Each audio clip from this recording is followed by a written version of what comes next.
반갑습니다. 세무사 시험의 기술적 분석입니다. 오늘은 회계학 2부 예측 영상입니다. 라이브로 진행되겠습니다. 바로 본론으로 들어가겠습니다. 오늘 아침에 갑자기 불안했습니다. 출근하는데 공부를 너무 못한 것 같고 오늘 선적일이라서 야근이 예정되어 있어서 어떻게 하면 회사에서 머리를 쓸 수 있을까 고민했는데 그 과정에서 굉장히 불안하더라고요. 그래서 검색을 해보았습니다. 2023년도 세무사 과락률에 대해서 검색을 했습니다. 그러던 도중에 구글에서 이런 상단에 이런 기사를 떠올렸더라고요. 그래서 봤더니 역대 최다 지원자가 몰렸고 최고가 인기가 있고 올해 출제 경향까지 분석도 해준답니다. 뭐 들어가 보면 사실 아무 내용 없습니다. 그냥 불안감을 조정하는 기사고 그걸 저는 클릭했습니다. 동시에 제가 느꼈습니다. 나 지금 불안하구나. 그래서 1차 시험 때 썼던 방법을 바로 진행했습니다. 1차 시험 때 제가 정말로 효과를 많이 본 방법입니다. 막연하게 불안할 때 구체적으로 만들어서 그 불안감을 작게 만드는 기술입니다. 자, 바로 시작하겠습니다. 회계학 2부 과락률은 2017년부터 2023년까지 자료를 모아봤습니다. 큐넷에서 제공하고 있습니다. 57.1%에서 45.88%로 굉장히 다양합니다. 과락률이 높았다는 건 시험이 어려웠다는 거고 과락률이 낮았다는 건 시험이 쉬웠다는 것을 의미합니다. 변수는 간단합니다. 응시 인원, 탈락 인원, 과락률. 이 간단한 데이터를 바탕으로 컴퓨터 공학과에 다니는 제 아는 동생에게 정말로 재미로 회귀 분석을 해달라고 했습니다. 예상 응시 인원은 5,000명 정도 될 것 같다고 이야기했습니다. 그랬더니 이 친구가 간단하게 이렇게 정리를 해주었습니다. 선형회귀 분석과 ARIMA. 이름도 특이합니다. 선형회귀 분석 같은 경우에는 원가관리에서 본 것 같은데 정말 이 오른쪽 건 정말 생소합니다. 하지만 제 친구 즉 동생이 그러더라고요.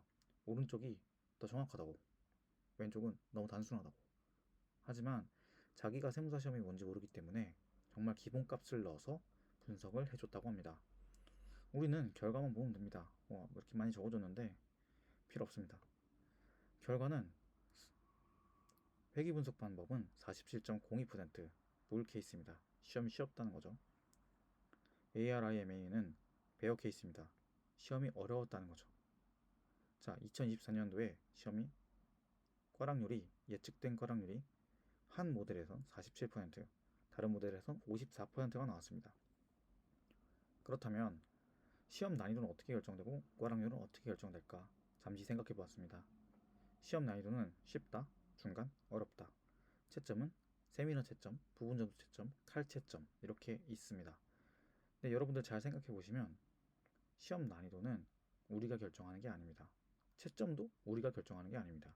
이게 무슨 말이냐면 시험 난이도 쉬웠습니다. 그런데 한두 개가 너무 이상하게 나오는 겁니다. 그래서 못 풀었습니다. 그런데 칼채점 들어간 겁니다. 그럼 다 꽈락인 겁니다. 시험 난이도가 어려웠습니다. 그런데 세밀한 채점 해준 겁니다. 부분 점수 막 계산 산식까지 찾아가지고 교수님들이 채점해 준 겁니다. 그러면 꽈락률이 낮아질 수도 있는 겁니다. 그렇기 때문에 이 두 가지 이런 복잡 다단한 상황까지 다 관리할 수는 없습니다. 그래서 이런 가정들은 차지하고 바로 불케이스 시험이 쉽게 나왔을 때 꽈락률을 보겠습니다. 47.02%를 기준으로 가까운 순서대로 나열했습니다. 19년, 23년, 21년입니다. 이것이 의미 있는 이유가 여러분들이 오늘 영상을 볼 이 목적과 이유입니다. 19년도, 23년도, 21년도에는 시험이 어떻게 출제되었고 수험생들의 기분은 어땠을까? 이것을 아셔야 됩니다. 이게 무슨 말씀이냐면 내가 19년도 학생이었다면, 내가 19년도에 수험장에 들어갔다면 이런 문제를 봤을 때 당황했고 당황하지 않고를 알 수 있습니다. 즉 19년도에 들어갔으면 46.97%의 확률로 시험이 쉬웠다고 생각하고 열심히 풀었을 겁니다. 반면에 오늘 본격적인 내용인 베어 케이스입니다. 예를 들면 2018년에 시험장에 들어갔으면 여러분들은 정말 최악의 상황일 것입니다. 이렇게 꽈락률을 기반으로 기출문제를 보셔야 됩니다. 트렌드를 보는 것도 좋습니다. 예를 들면 재고 자산은 몇 년 만에 한 번씩 나와. 저가 매입은 몇 년 만에 한 번씩 나와. 제가 지난번에 저희 카톡방에서 요거 분석한 거 그냥 보내드렸죠.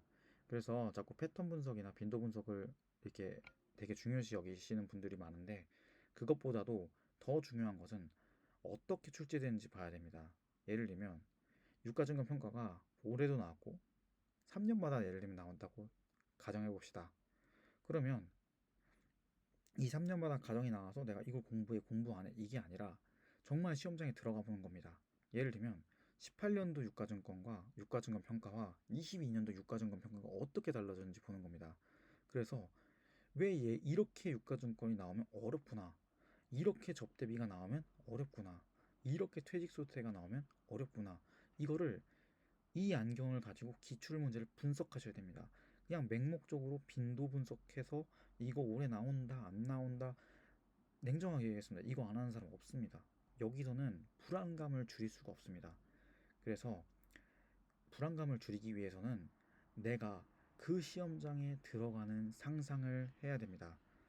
자, 이제 베어 케이스, 즉 시험에 어렵게 나왔을 때 54.9%, 정말 시험의 절반 이상이 떨어진 케이스죠. 이 케이스에는 어떤 것들이 나오는지 전적인 맵을 한번 보겠습니다. 카톡방으로 공유해 드릴 예정이고, 기존에 들어가 있던 분들은 아마 받으셨을 거라고 생각이 됩니다. 자, 이런 주제들이 나오면 사람들은 시험이 어려웠다라고 평가를 하는 겁니다. 반면에 볼 케이스, 요렇게 나오면 사람들이 쉬웠다라고 평가하는 겁니다. 직관적으로만 봐도 어떤 게 쉽고 어떤 게 어려운지 한눈에 알 수 있습니다. 그렇다면 우리는 시험에 보수적으로 접근해야 됩니다. 왜냐하면 사람 많아졌고 여기 완전 고였습니다. 제가 알기로. 그러면 당연히 어렵게 준비해야 됩니다. 최대한 어려운 길로 가 나와야 당황하지 않을 수 있습니다. 이거를 어떻게 해야 되는지 과정을 설명해 주겠습니다. 물고기를 보여드리는 것보다 물고기를 잡는 것, 그걸 보여드리는 게 좋을 것 같습니다. 저 같은 경우에는 2010 부가세가 그래도 아무래도 가장 예시로 들기 좋을 것 같아서 일부 만들어 왔습니다. 보니까 2017년, 2018년, 2020년, 2022년 4개 년도의 부가세 대법을 쭉 봤습니다. 그래서 실제로 2027년도에는 어떻게 나왔고, 과락률이 57%의 부가세법은 어떻게 나왔고, 60.3%였을 때 부가세법은 어떻게 나왔고, 이런 것들을 다 확인해 봤습니다. 2020년도에는 어떻게 나왔고, 그리고 전체적으로 어떻게 트렌드가 변하고 있는지, 즉 베어 케이스들이 어떻게 변하고 있는지 판단하였습니다. 예전에는 좀 좋았던 것 같아요. 왜냐면 난이도 상이 나와도 이렇게 부분 점수들을 잘 획득할 수 있도록 이렇게 좀 구성을 해놓은 것 같아요. 대신에 물음이 좀 이렇게 커서 뭐 이렇게 조금 뭐 부담이라면 부담을 느낄 수 있겠죠. 그런데 보니까 상이 곳곳에 있습니다. 근데 이 상 수준이 2017년과 2018년 1년 차이인데도 사실 굉장히 많이 납니다. 사실 요거는 조금 공부를 다시 해야 되나 싶을 정도로 조금 난이도 차이가 같은 상인데도 많이 났습니다. 요런 걸 느끼면 좋은 거죠. 자, 오히려 2020년도에는 사실 상 케이스가 있었나 싶을 정도로 무난했습니다.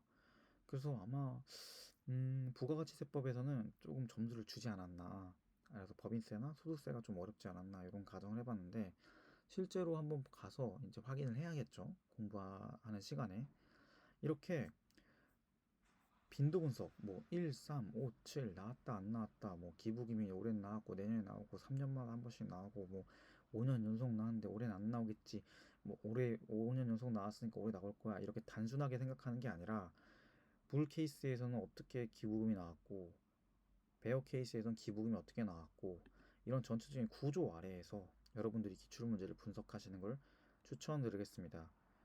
아래에 단톡방 링크 남겨드리겠습니다. 조금 오늘은 피곤해서 좀 주저리주저리 한 것도 있고 좀 기침 소리도 들어갔을 것 같은데 이 부분 좀 양해 좀 해주세요. 저도 좀 살아야죠, 뭐 동차생인데. 그럼 오늘도 열심히 합시다. 감사합니다.